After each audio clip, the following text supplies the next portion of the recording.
অপবিশ্বাস তিনি শুধু বাংলা সিনেমার নায়িকা নন, তিনি ঢালিউড কুইন নামেও পরিচিত। সাকিব খানের স্ত্রী ঢালিউড কুইন অপবিশ্বাস। সিনেমাতে এখন তাকে কম দেখা গেলেও বিভিন্ন অনুষ্ঠানে, টক শোতে ও সাক্ষাৎকারে তাকে প্রায়ই দেখা যায়।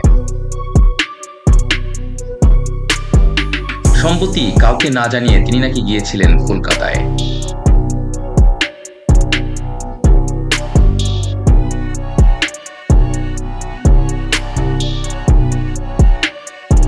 এমনকি সাথে নিয়ে যাননি নিজের সন্তান জয়কেও।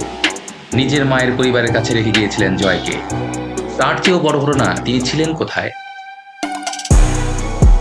তিনি নাকি ছিলেন এক হোটেলে, তাও তেমন কোনো নামি দামি 5 স্টার নয়, নর্মাল এক হোটেলে অপরিচিত এক যুবকের সাথে।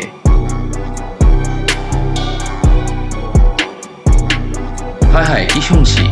জি, ঠিকই শুনছেন। কিন্তু এই যুবককে বলুন তো? না, সেটা কারোই জানা নেই এই যুবককে। বড়ই অদ্ভুত ঘটনা। তিনি কি কোনো নতুন সিনেমার কারিগর, পরিচালক, নাকি অবিশ্বাসের নতুন কোনো ব্যবসা করতে যাচ্ছেন এই যুবকের সাথে? কিন্তু কথা হলো, তাহলে এই সস্তা হোটেলে গোপন মেলামেশা কেন? দর্শক, আপনাদের কি মনে হয় অবশ্যই কমেন্টসে জানান এবং সাবস্ক্রাইব করুন চ্যানেলটি, আর পাশেই থাকুন সবসময়।